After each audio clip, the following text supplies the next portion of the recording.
my eye. Through the mist, my surprise shone light from distant northern skies. At that point, realized I don't know where it comes from, but I know it's okay.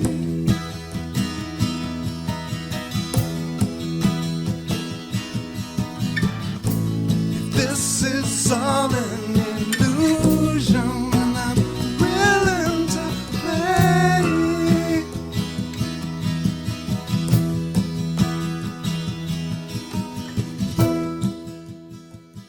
Welcome to the Quantum Guide Show, interviews with awakened masters as they share their quantum work with you. The Quantum Guide Show is produced by Karen Holton, creator of the 9 Steps to Quantum Health Transformation, a free 9-step online course to give you the tips and resources you need to thrive.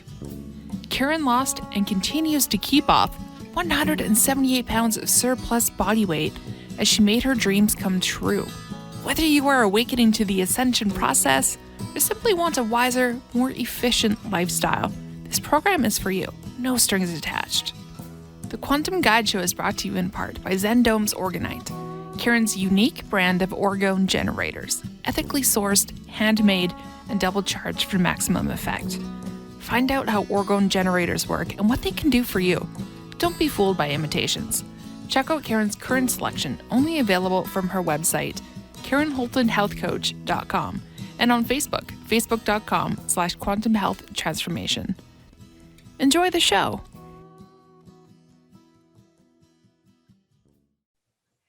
Welcome back to the Quantum Guide Show.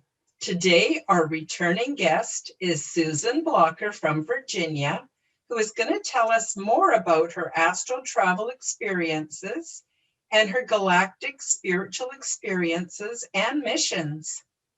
Susan was born and raised in New York City, but 14 years ago, she relocated to Virginia. Susan is now 58 years old, and she was born without arms. However, she is independent by use of her feet. Susan says, "In my world, my legs are my arms, my feet are my hands, and my toes are my fingers." Throughout her life, she always had a natural interest in writing and researching information. Susan works at home in alternative media as a researcher and a writer of news commentaries. Her primary goals revolve around researching and studying the history and creation of humanity, Earth, and the galactic realms. Between the age of 3 to 5 years old, Susan's connection, adventures, and missions began with her galactic and spiritual guides, which has continued throughout her lifetime. Susan's goal and mission in this lifetime is to share her galactic and spiritual experiences with as many people as possible to help expand human consciousness and awareness to life that exists beyond the Earth. Welcome back, Susan, to the Quantum Guide Show. How are you doing? Hello, Karen. I'm doing very well, and I thank you for having me on your show again. It's my pleasure to be here.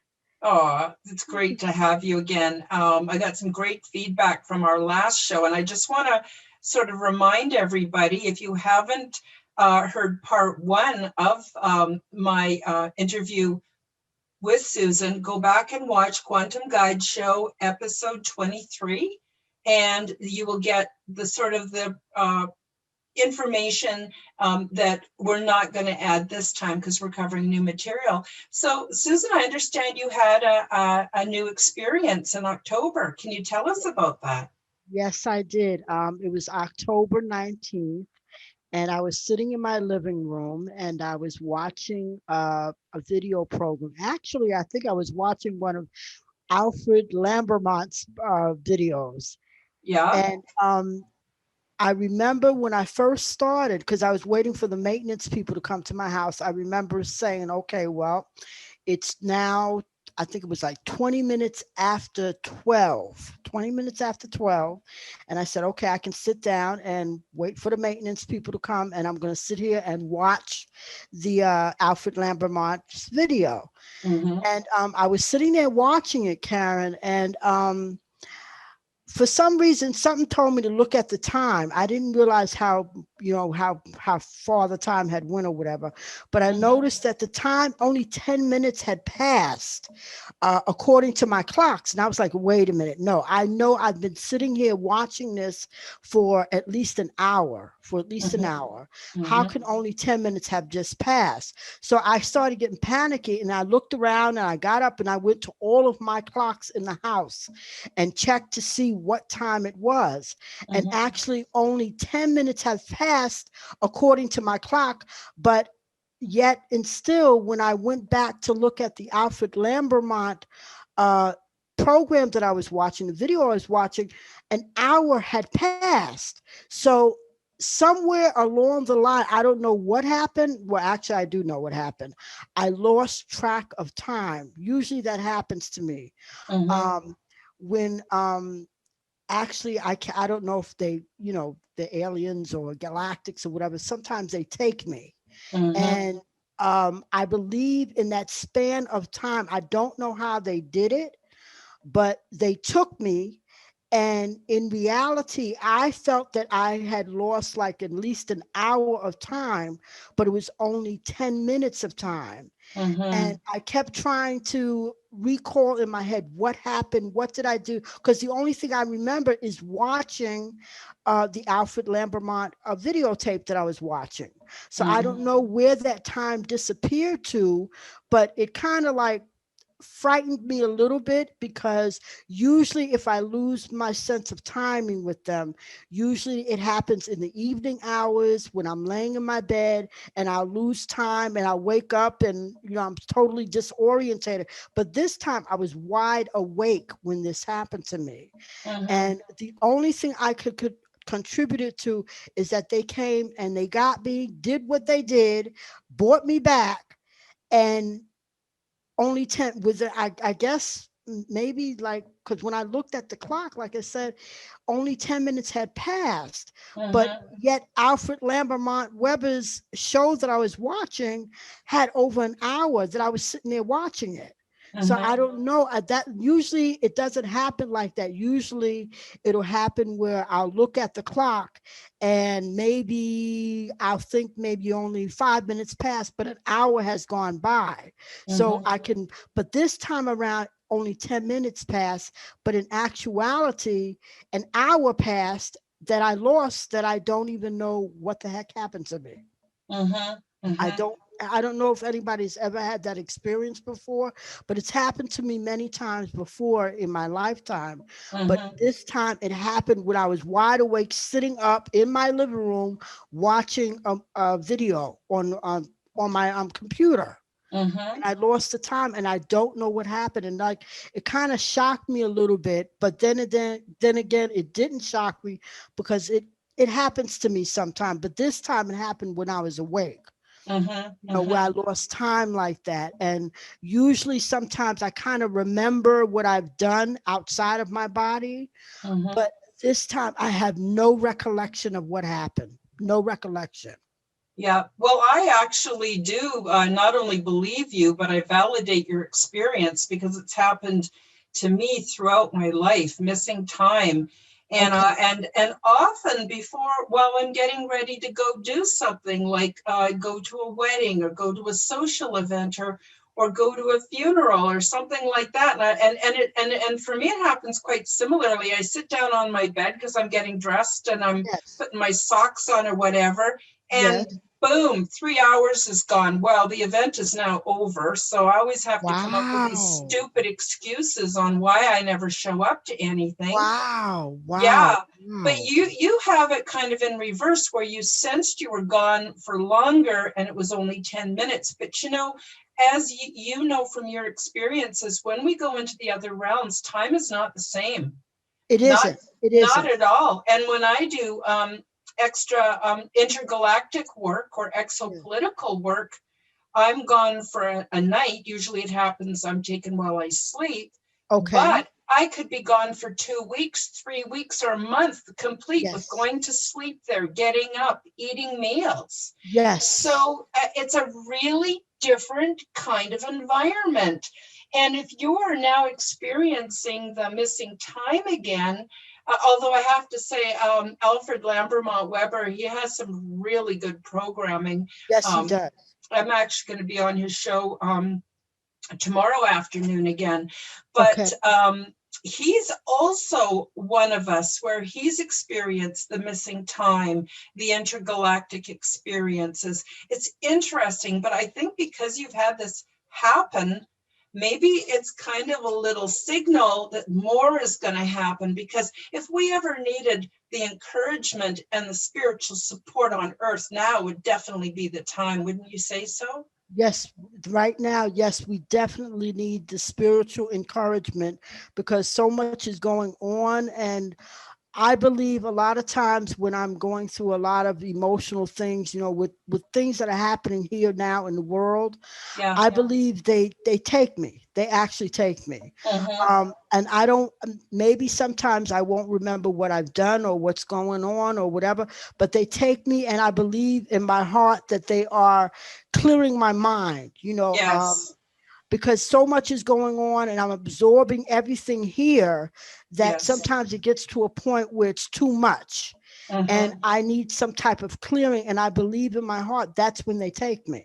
And when I come back, I may be a little bit discombobbled, but I feel a lot better.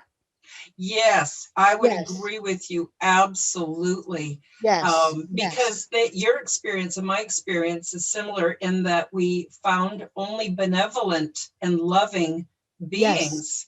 yes, They want to preserve us. Sometimes I think they take us because they actually will give us some kind of training or information. We don't remember it at the time, but it'll surface later on, and then we're equipped to do the job that we like to do, right? yes, yes. I So, believe that.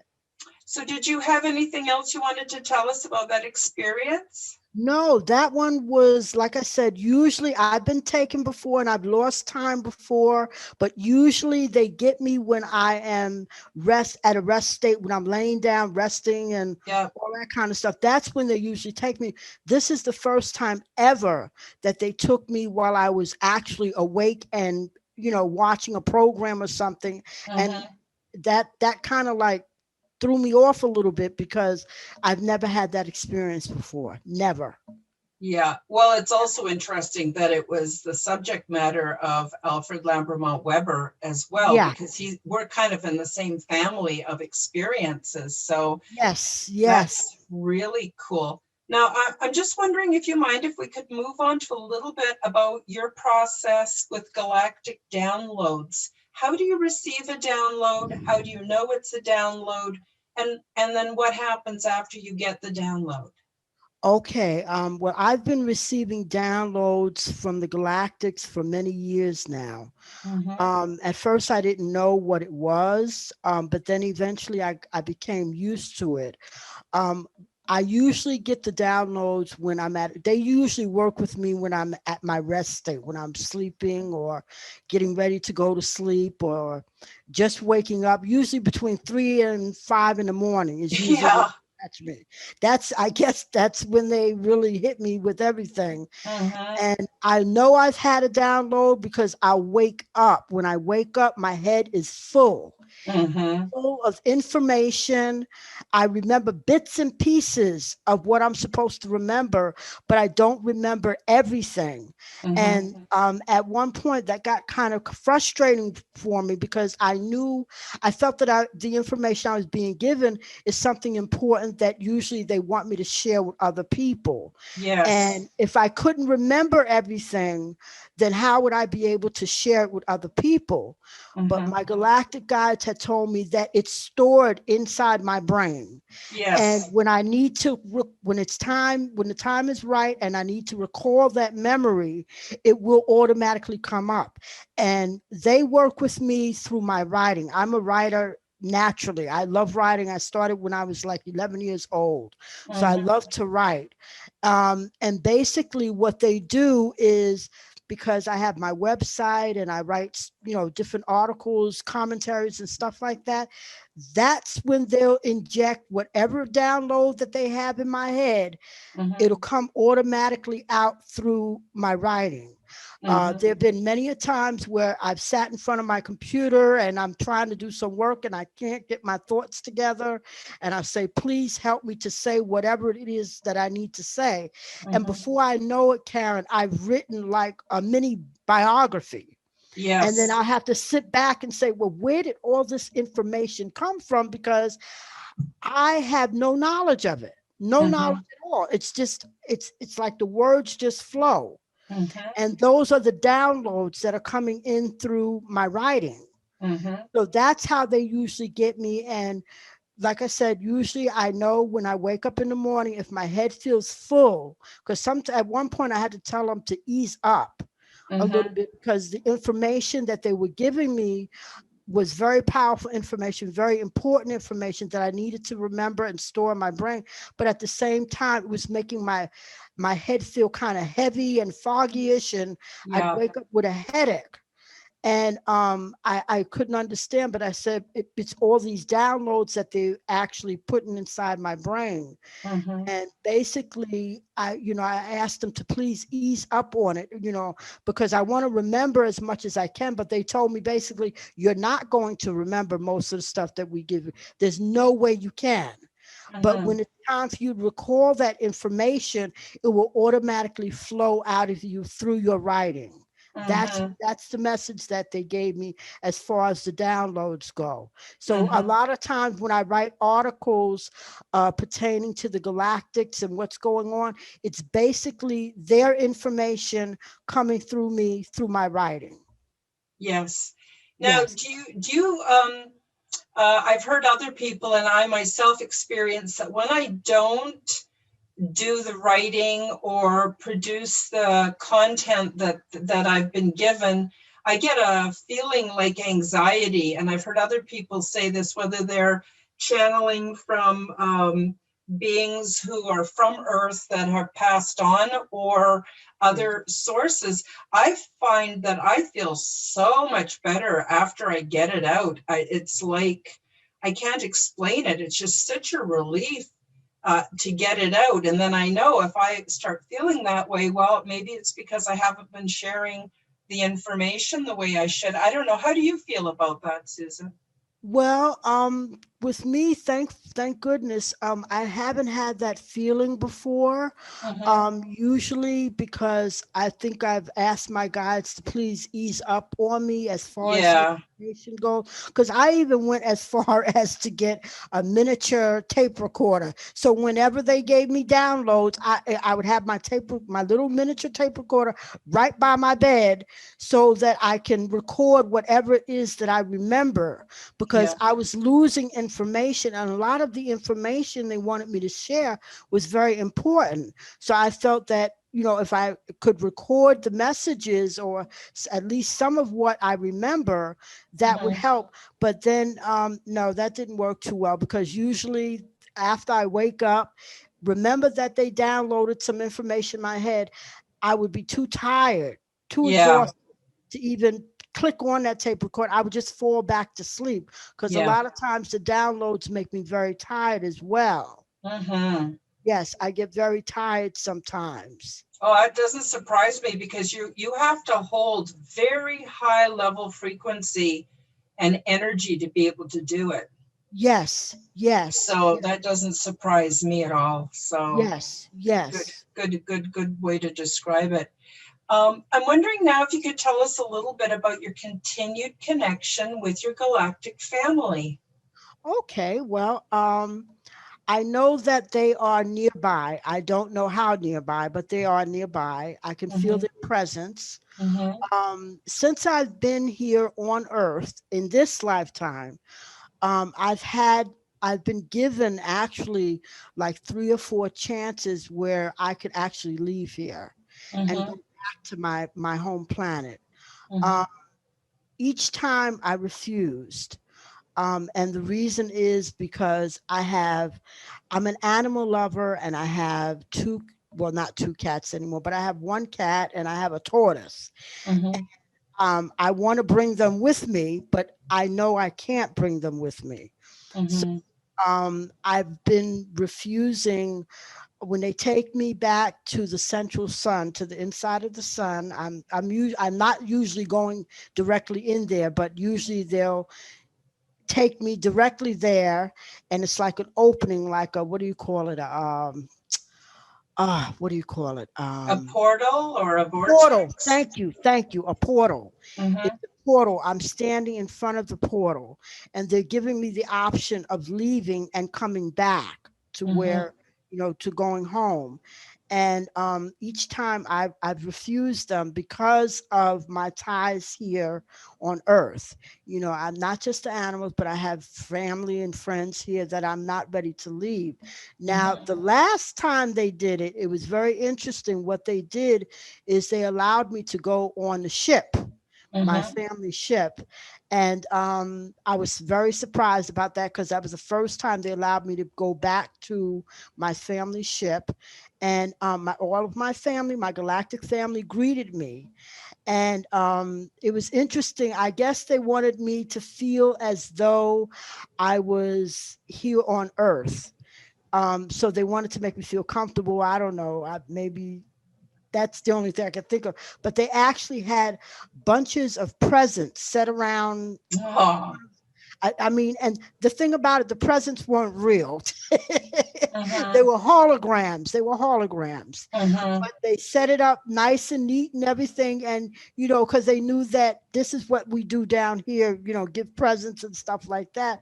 So they actually had a bunch of presents set out for me, and my family greeted me, and they wanted me to stay. They wanted me to Mm-hmm. stay. And once again, I declined, because I felt that I wasn't finished with what I needed to do here. Yes. When I left them many, many millions of years ago, thousands of years ago, whenever I left them, I did tell them when I returned, I will bring them a full report. That's Mm-hmm. one of the things that I promised them. And Mm-hmm. I felt if I had left at that time, I would not have been finished my task that I'm supposed to be doing here. Mm-hmm. I didn't leave. So that was the last time. And that happened like about a year ago. About Mm-hmm. a year ago. But they've invited me back home like 3 or 4 times since I've been here on Earth. I've been able to go back to home to my family. Um, Mm-hmm. they're always around me. When I call upon them or whatever, their presence, I can feel it. It's right here. It's in my home. Yes. So I don't know if their ships are actually, uh, you know, near Earth, or if they're orbiting around, because a lot of ships are out there right now, Yes. and from many different planets, Mm-hmm. because they're watching and waiting to see how things are going to turn out here on Earth. Because however things turn out here on Earth, it affects other planets as well. Mm-hmm. So a lot of people from other planets are here now, and my family is here.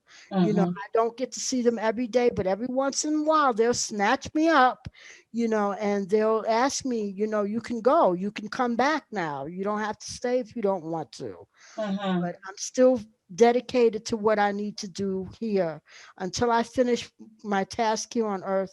I won't feel comfortable, because I don't want to have to go back home and feel that I didn't do the best that I could while I was here. Yes. You want to make the best of the opportunity that you've been Yes, given. yes, yes, Mm-hmm. yes.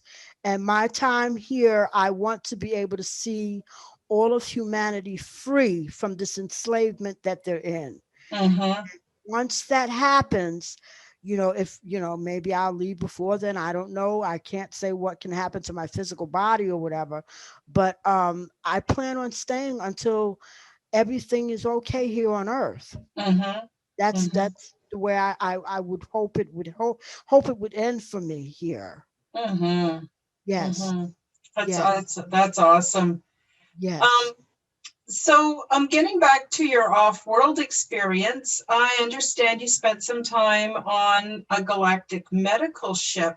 Can you tell Yes. us something about that?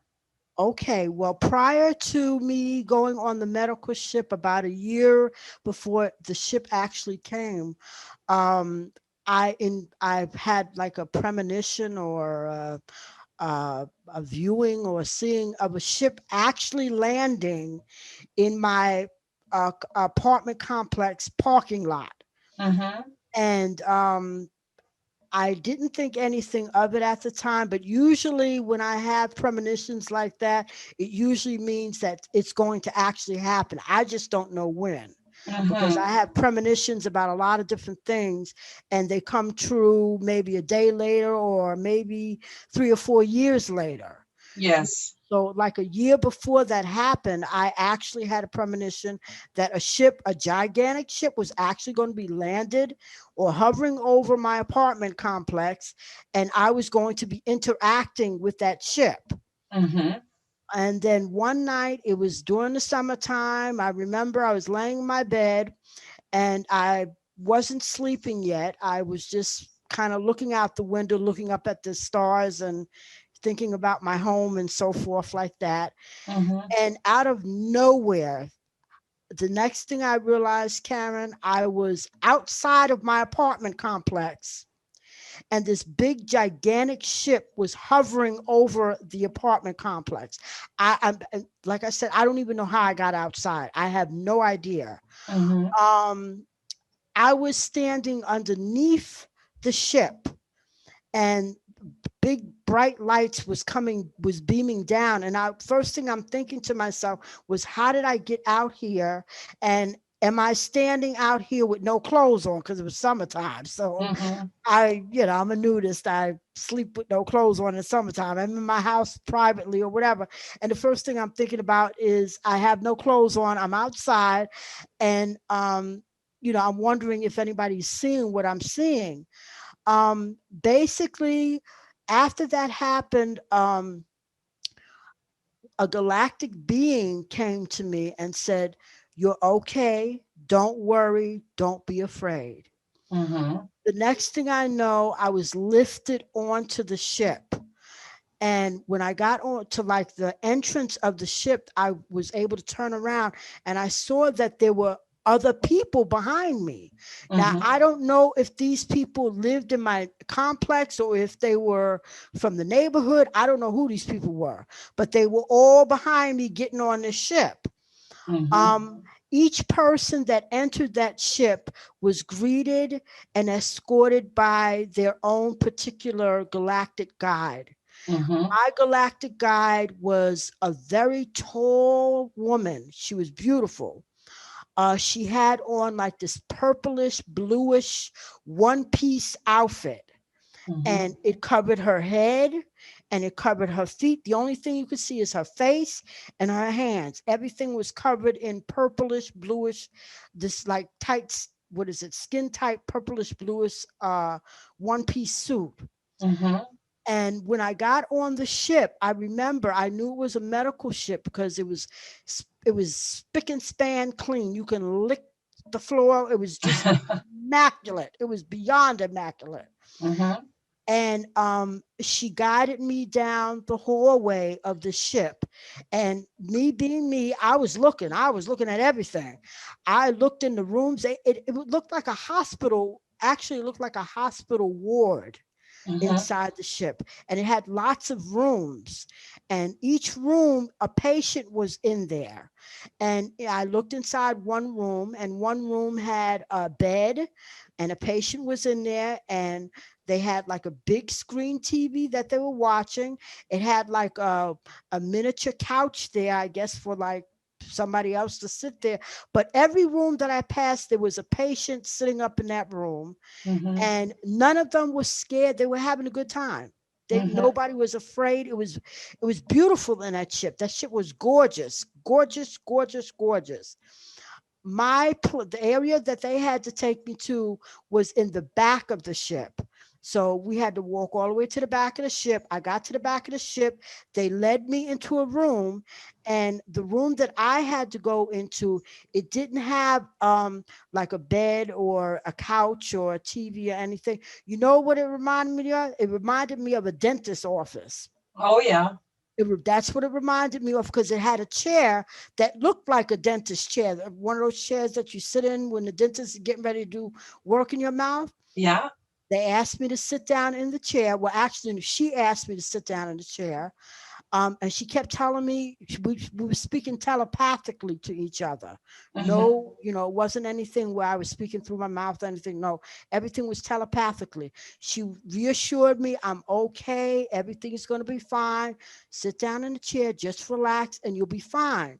So I sat down in the chair. The next thing I know, another galactic being came in the room, and this one was dressed in a medical type uniform. And Mm-hmm. she basically was there. She introduced herself and she calmed me down, make sure I was okay, told me not to worry, everything's gonna be fine. And she was handling the utensils that they were going to use on me. So Mm-hmm. when I saw those utensils, I was like, okay, why am I here? What's going on? Because I didn't understand while I was there. Mm-hmm. They never really explained it to me, but they said, "Don't worry, you're gonna be fine. You're not gonna feel anything. Everything's gonna be okay." The Mm-hmm. next thing I knew, Karen, is that the lady who was handling the utensils, she started working on my left eye. Mm-hmm. She literally took my eyeball out of my socket, literally, and Hmm. it was hanging by the, I guess, by the tendons or whatever. My eye was outside of my socket, hanging on my cheek. Now normally I would be terrified of it, but I wasn't afraid. Mm-hmm. And I thought I was going to feel pain. I felt nothing, no pain, no nothing, nothing at Mm-hmm. all. They did what they had to do. And meanwhile, my galactic guide, who was there, with me through the whole time, she kept comforting me, telling me everything's going to be all right. Don't worry about anything. You're Mm-hmm. safe. You're fine. It's almost done. And when they finished doing whatever they had to do, they put my eye back in my socket, did whatever they had to do, make sure that I was okay, and they said, okay, you're done. And then I asked my guide, I said, well, why am I here? Why did you do what you did? And they told me that we had to upgrade you. And Mm-hmm. that was the only thing they said. Now I didn't I didn't ask them any more questions or whatever. I didn't ask them what type of upgrades or whatever, but that is what they told me, that they had to upgrade me. Mm-hmm. So the next thing I knew is they walked me down into like another room, and I saw like a big. It reminded you of a wall to wall fish tank in this room. A wall Mm-hmm. to wall fish tank. It was gigantic, and I saw this person inside the fish tank. It was filled up with water, and they were swimming, and they had their mouth open and everything, and they weren't drowning or anything. Mm-hmm. And I think they wanted me to go inside the tank, inside the fish tank. Mm-hmm. And I was kind of afraid. That's when I got scared, because I was like, first of all, no, I can't swim. Yeah. I was like, no, I don't think I want to do that. And I said, I want to go back. I want to go back now. Mm-hmm. And without any questions, no hesitation or whatever, they sent me back. And the next Mm-hmm. thing I know, I was back in my bed.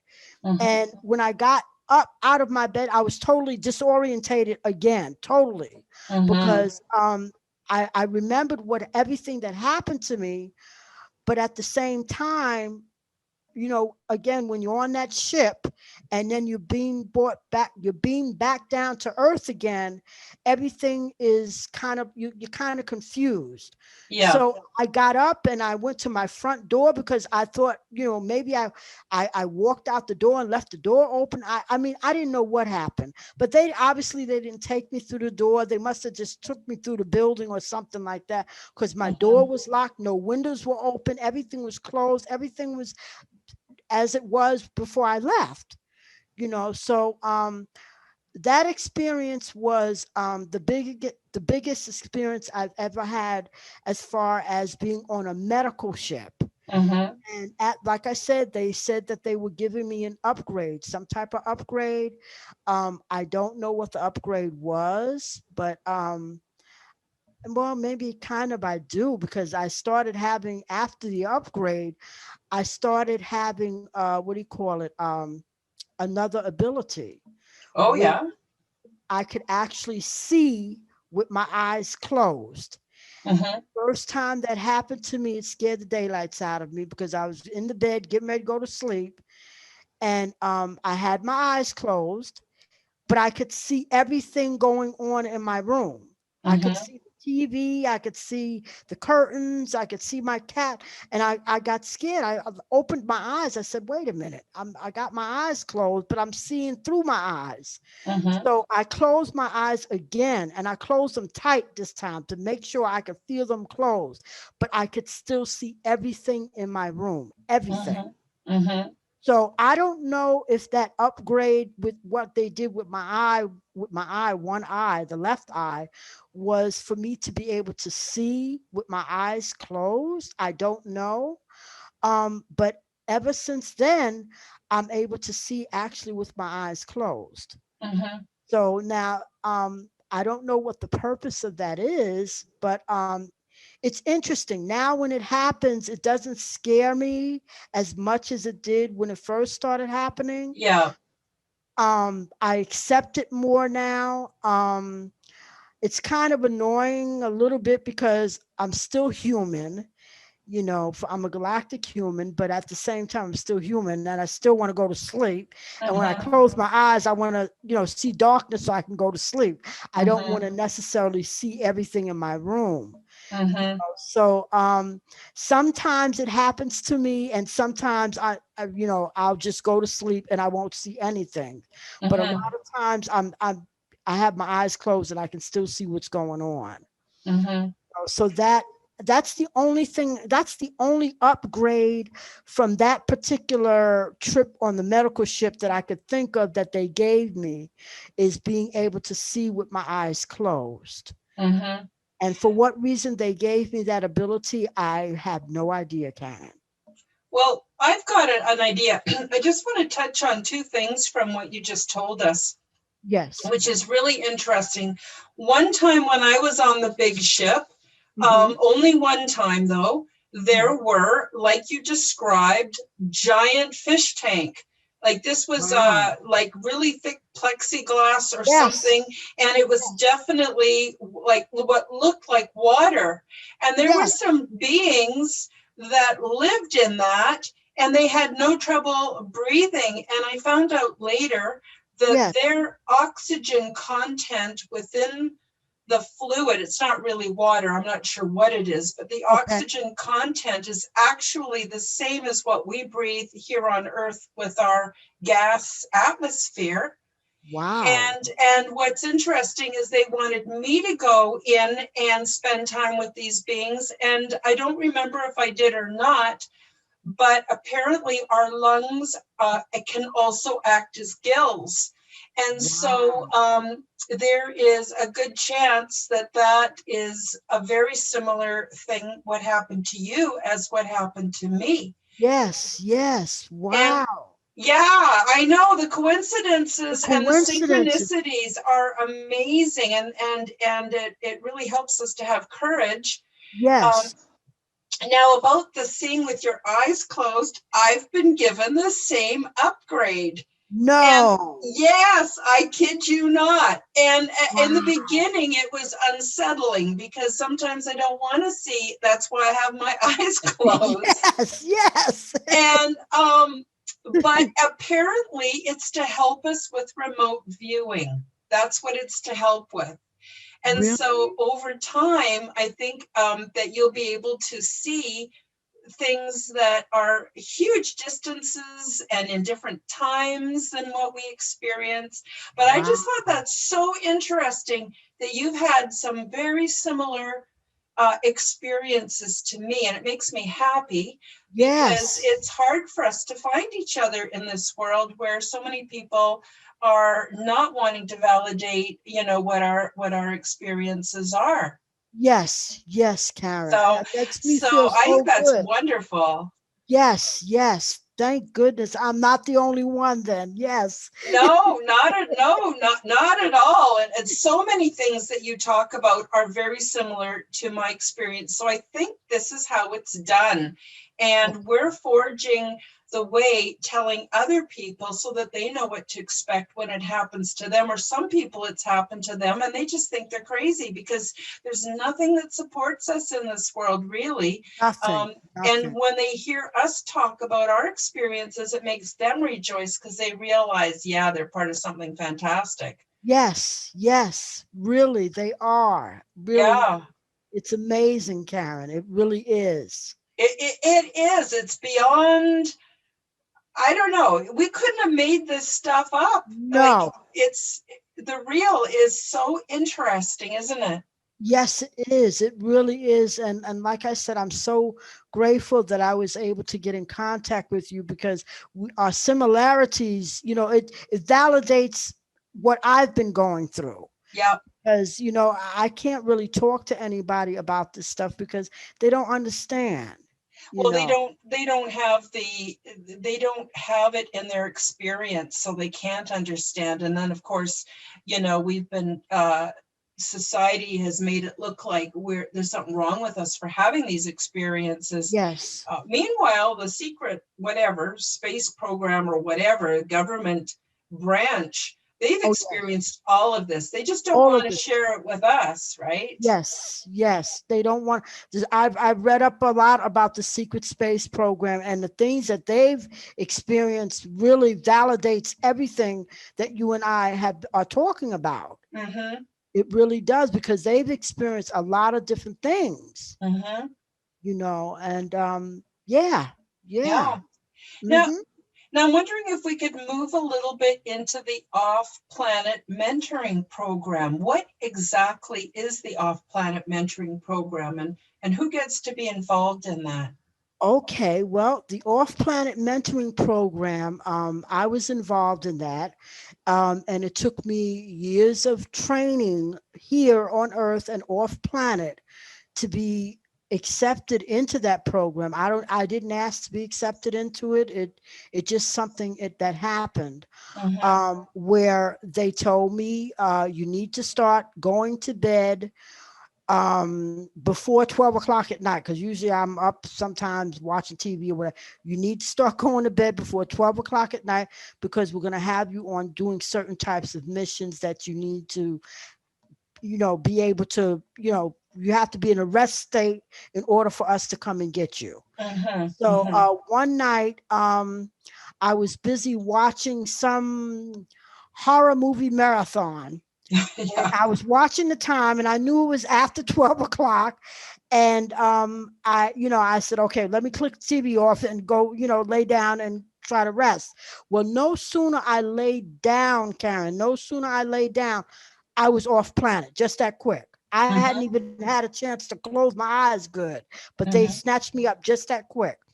The off planet mentoring program is where people like you and I will go and we actually teach the souls of children that are not yet born here on earth, but are getting ready to come here. Mm-hmm. And we basically explain to them about earth and the different things that they're going to be doing here and so forth, like that. Mm-hmm. How I was chosen, I don't know, but I was grateful that I was chosen. Mm-hmm. My first experience was really crazy because I was late because I didn't go to bed early, and the children were actually waiting for me. And so I was late. I guess I was their teacher, their counselor, whatever, and I was supposed to be there. But meanwhile, I was sitting here on Earth watching TV. Yeah. So, so when I got there, it was funny because I was in like a mall type area where all the people were shopping, doing whatever, like a regular mall that they have here on Earth. Mm-hmm.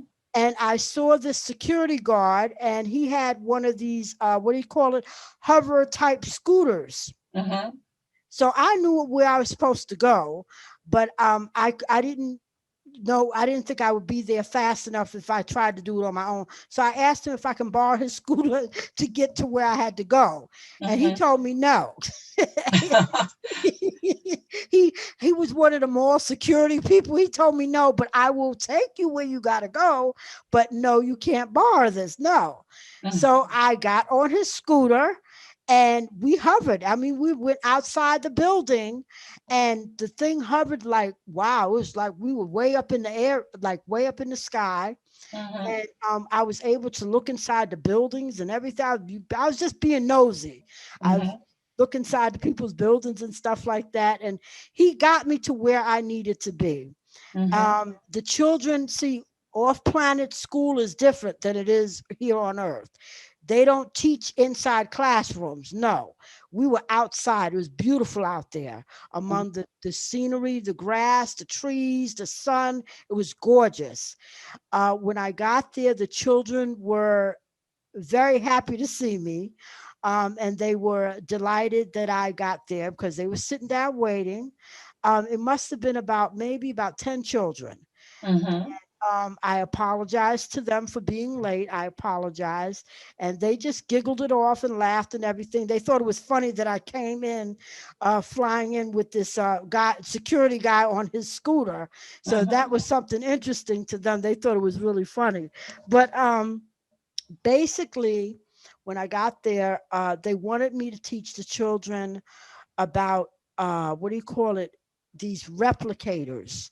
Now, again, replicators are starting to be introduced here on Earth, Mm-hmm. but they have them here on Earth, but they haven't really presented them to the people yet. But Mm-hmm. replicators are where you can put, say, an apple inside of a replicator, and you can replicate that apple like as many times as you want. Mm-hmm. It'll actually create like 200, 200 apples and or 200, whatever you put inside the replicator, it replicates. Mm-hmm. So I had to teach the children how to use the replicators because when they come here, when they're born here, they're going to be teachers here as well. They're Mm-hmm. going to be teaching the Earth humans here how to use these replicators. Mm-hmm. So they needed to be taught how to use them. So I had what they called a handheld replicator, a portable one. Mm-hmm. And I showed them, I said, okay, now what can I replicate? And I was standing by an apple tree. Okay, so I picked an apple from the tree and I put it inside the replicator and I showed them how to use it, how to, replicate the apple. And I replicated like, I think about maybe 20 apples. And of course, the kids were happy. Wow, how'd you do that? And I said, see, this is what you're going to be teaching them when you leave, when you come down to Earth. This is what you're going to show the people how to do. You're going to do Mm-hmm. replicators. And they said, can we eat it? Is it real? At first they didn't realize it was real. I said, yes, it's real. You can eat it. And I gave each one of them an apple and they all bit into it and it tasted delicious to them. Mm-hmm. So I was able to replicate that. Then I went on and I replicated a blade of grass, because we were outside, so it wasn't really much to replicate. So I said, okay, let's see if we can replicate this blade of grass and make it into a bunch of grass, pieces of grass. So I took one piece of grass, put it inside the replicator, and I picked like a odd number, I think like 100 or 200 blades of grass, and actually 200 blades of grass popped out of the replicator. And the kids, they were happy again. They felt the grass. I said, see, it's real. It's real. So basically, you teaching the children what they're going to be doing down here when they come to Earth. Mm-hmm. Because they're all anxious to come here. They want to come here. Mm-hmm. They know of Earth and they know, I guess, a little bit about the problems that we're having here. So Mm-hmm. they're going to be coming here, and which actually a lot of them are already here. Mm-hmm. Um, I've seen quite a few on YouTube videos and whatnot, where especially with one little child, the little boy, he must have been like 3 or 4 years old. He was sitting in his mother's car and he was just crying up a storm. His mother kept asking, "What's wrong? What's wrong?" And he outright said, "I'm here to do something. I'm Mm-hmm. here. I'm not just here just to be here. I'm here to do something, but I can't do it because I'm too young." Mm-hmm. So these are the star children that are coming from other planets that are coming down here on Earth, and they're going to be able to transform Earth from what it is now to what it is supposed to be. And that's basically a paradise. That's what they're supposed to Mm-hmm. be doing. They're going to be helping to clean the air, the what is it? The air, the water, everything that is messed up here on this planet. These children are going to be coming down here to help fix things. Mm-hmm. And people like me and you are being sent up there to teach their souls before they get down here. That's what it Mm-hmm. is. That's what they call the mentoring program. Wonderful. Really Yeah. wonderful. Now, earlier on in our conversation, you talked about the reason for you not going home was because you still had work to do here on Earth. And you said that we're going to pass through these troubled times that we're experiencing now and that things are going to get better. Now, does that have anything to do with the children that you mentored who are coming to this planet, being born as children here, that are going to help fix things and put things into basically a paradise context? Yes, it has a lot to do with the children that are coming here because they started being born. What is it? We're in 2020 now. They started coming here in 2000. Mm-hmm. They're referred to as the rainbow kids, Mm-hmm. rainbow children. Mm-hmm. These are the children that are coming here to help uh, repair Earth and bring Mm-hmm. it back to its natural, pristine state. Mm-hmm. And so, yes, a lot of them are going to be here to make things better for us on this planet who want to stay here. But it Mm-hmm. also has to do with me being able to see into the future. Mm-hmm. Um, I've had that ability for a very, very long time. Mm-hmm. I was shown before I started my what do you call? I guess you would call my missions off planet. I was given the ability to see things that haven't yet happened. Mm-hmm. One of the things that I was able to see is the future Earth. Mm-hmm. And the future Earth that, I mean, and if you can believe this, I've also connected with my future self. Mm-hmm. Yeah, I Um, think you mentioned that in the last show. Tell us yes, more. my future self, I spent 2 nights with myself on a weekend. It started on a Saturday and it ended on a Sunday, Mm-hmm. where I actually went to, uh, I guess you would call it, maybe it's a different, it wasn't this earth. It was another type of earth. Maybe it's the earth that's going to be a lot better than what we have here. Yeah, it may be different timeline, eh?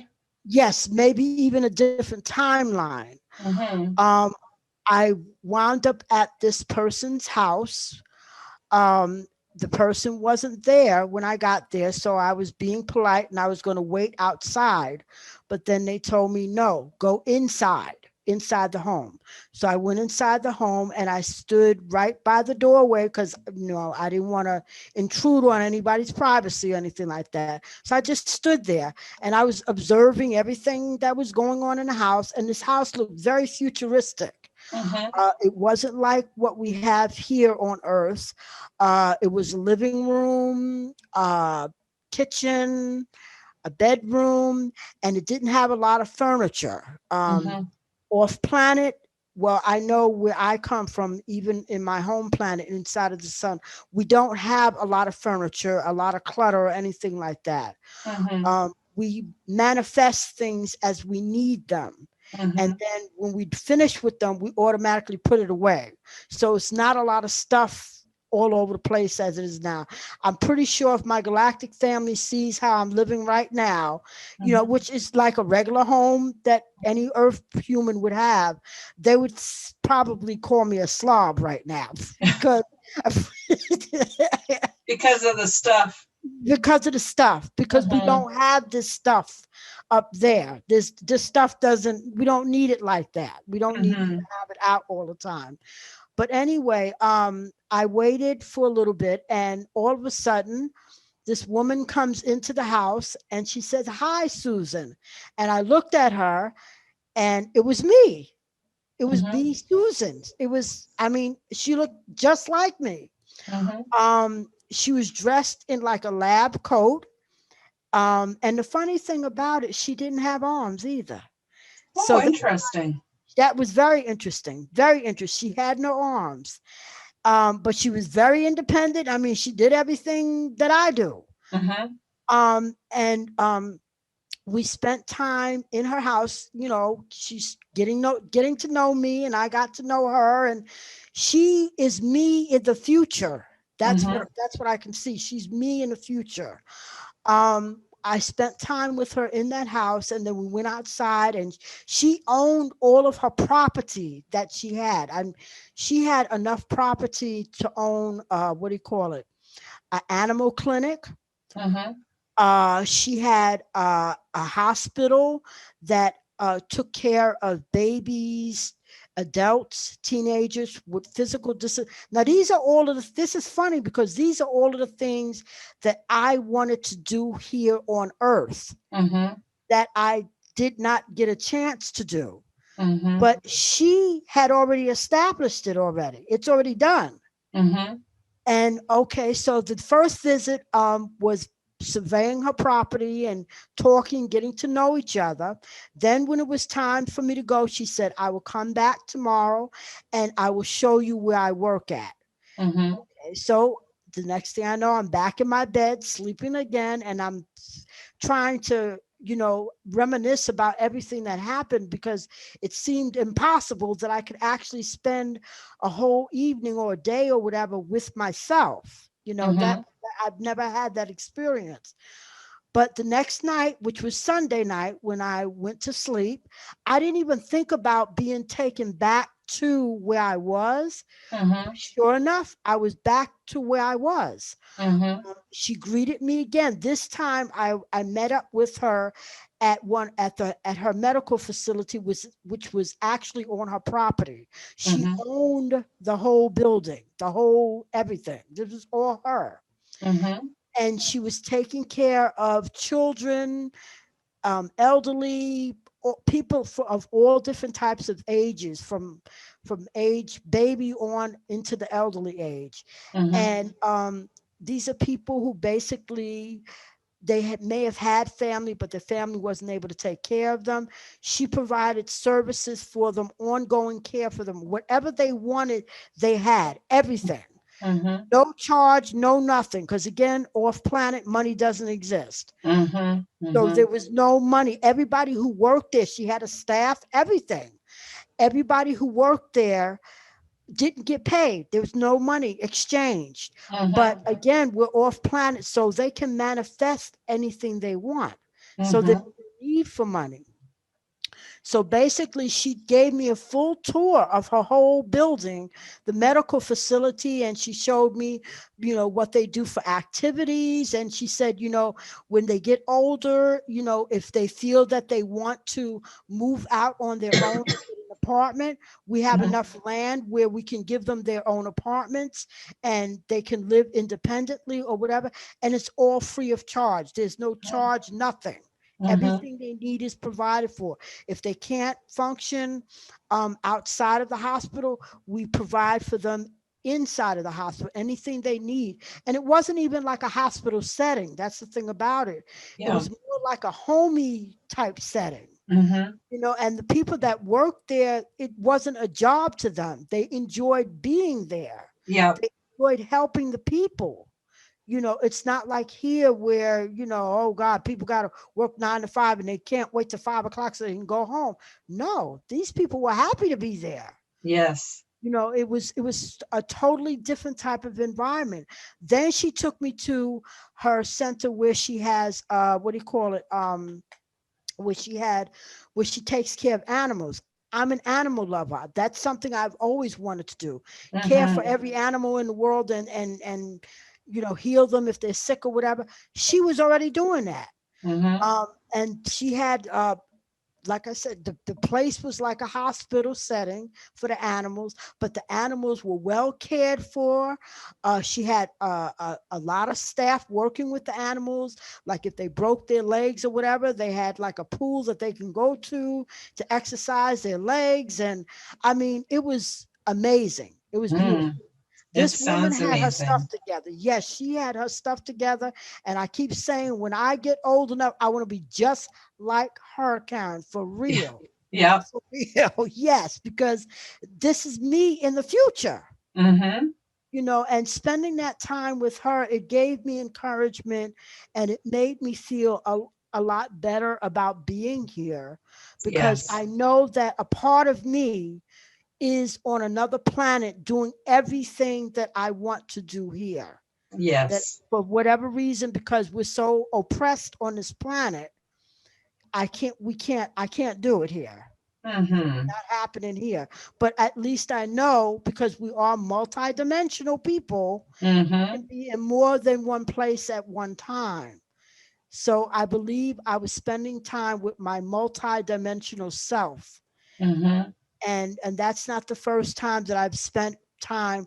I exist on other planets as well. Mm-hmm. So I've visited other planets where I've seen myself in different uh, living scenarios as well. You know, Mm-hmm. maybe not as grand as what the other Susan was doing, but I'm living on other planets as well. So I'm not just here, but I'm on other planets too. Mm-hmm. You Mm-hmm. know, I don't know if you've ever had an experience like that before, but that's very interesting. It really is. Well, I filter the information a little bit different than you because we're different people.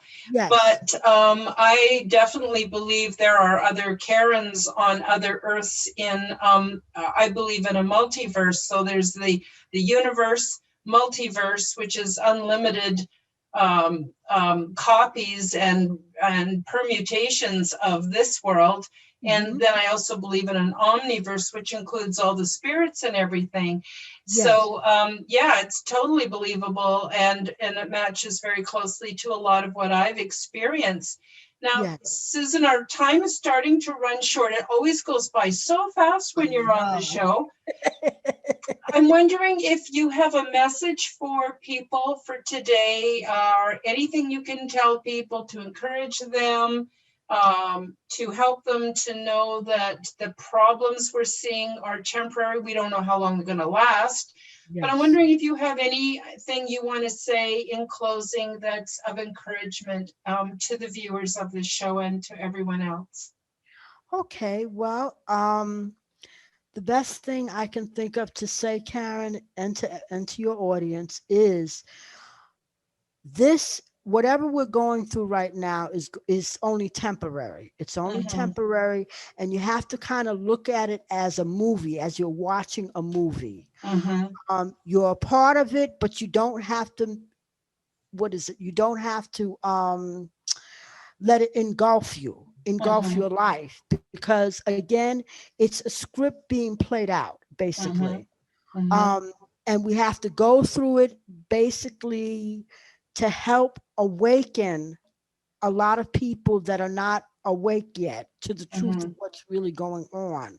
So mm-hmm. this has to play out.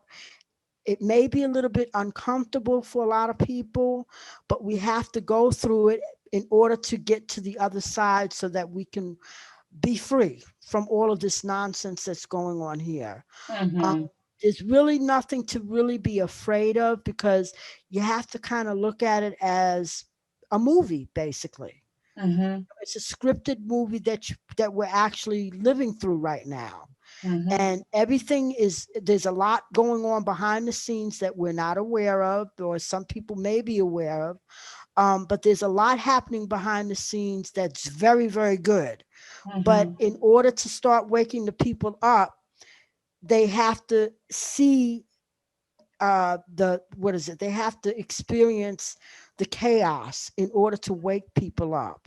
Mm-hmm. And this is the only way that they can do it, Mm-hmm. because telling people what's going on, they're not really paying attention. So you have to kind of jolt people into a situation of chaos in order for them to realize, hey, wait, this is not the way life is supposed to be, and we can have a better life. But the only way you're going to do it is by putting them in a situation where it seems like it's a life-threatening type situation, which it's not. It really isn't. Mm-hmm. Um, we're going to make it through this, but we have to go through this stuff. We have to, what to say? We got to go through the bad in order to get to the good. Mm-hmm. We have to go through this now. Mm-hmm. Yes, but things will get better. They are getting better little by little, but we all have to endure what we're going through right now in order for us to unite and come and basically come, what is it, join as one unit, basically. Right, right. So that we can have what Alfred Lambermont Weber calls unity consciousness. Yes, In yes, order for us to have unity consciousness, we need that before we can switch over to the new positive timeline. yes, So yes. I would definitely agree with you. I think that's very good advice for everybody. Yes, because if we don't go through the bad and we just jump into the good, we're not going to learn lessons. And the Exactly. same thing that we're going through now, all the bad stuff, is only going to be repeated in our future. Mm-hmm. We don't want this to ever happen again, ever. Mm-hmm. So I agree 100%. yes, Well, yes. Susan, it's been so good to have you on the show again. For those of you who perhaps didn't catch the beginning of this, part one with Susan Blocker is episode 23 of the Quantum Guide Show, and this is part two. And of course, in the near future, we'll have to have you back for part three or an update. And Okay. I'm just really looking forward to that. Thank you, Susan, so much for being on the Quantum Guide Show. I really appreciate the information and just everything you've said. It's great. Thank you, Karen, for having me on your show, and thank you to your audience for listening to me. Okay, bye-bye. Bye bye now. Thank you for joining us for the Quantum Guide Show. Become the change you wish to see in the world. Subscribe to Karen's YouTube channel, click the like button, and share this show with your friends. Check out Karen's website at KarenHoltonHealthCoach.com. All the links are available in the description box below. Until the next time, keep up the good work.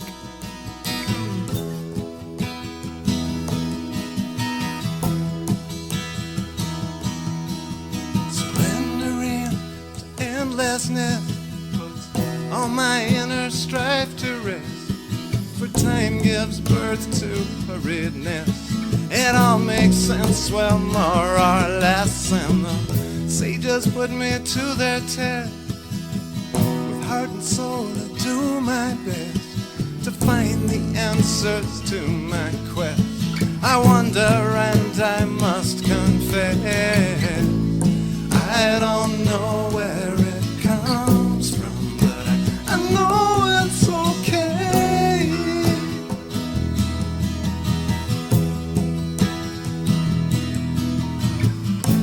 If this is all an illusion, then I'm willing to play,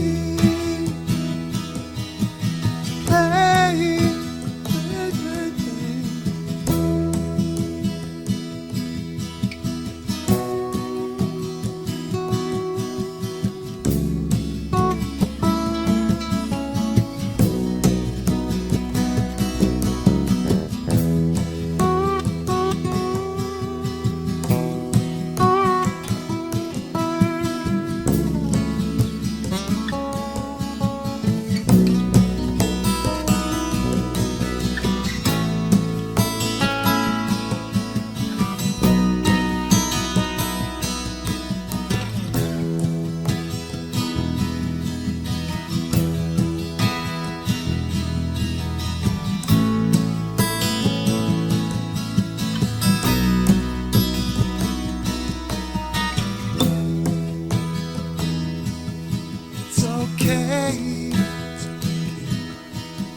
okay.